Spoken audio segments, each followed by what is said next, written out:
Commercial tax department సంబంధించి BRS 10 ఏళ్ల హయాంలో 160% గ్రోత్ వచ్చింది. అంటే 16% every year growth rate BRS టైంలో ఉండేది. బట్ లాస్ట్ టైం 2024-25లో కొత్తగా కాంగ్రెస్ ప్రభుత్వం వచ్చిన తర్వాత 6% గ్రోత్ వచ్చింది.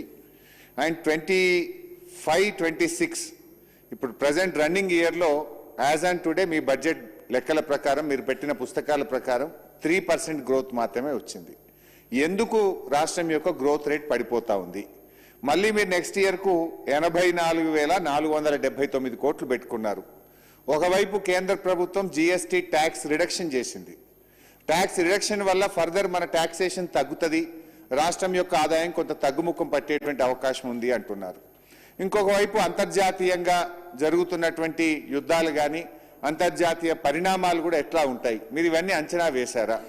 మరి గత బీఆర్ఎస్ ప్రభుత్వ హయాంలో 16% గ్రోత్ రేటు ఉంటే ఈ ప్రభుత్వం వచ్చిన తర్వాత మొదటి సంవత్సరం 6% గ్రోత్ రేటు, రెండవ సంవత్సరం 3% గ్రోత్ రేటుకు తగ్గుముఖం పట్టింది.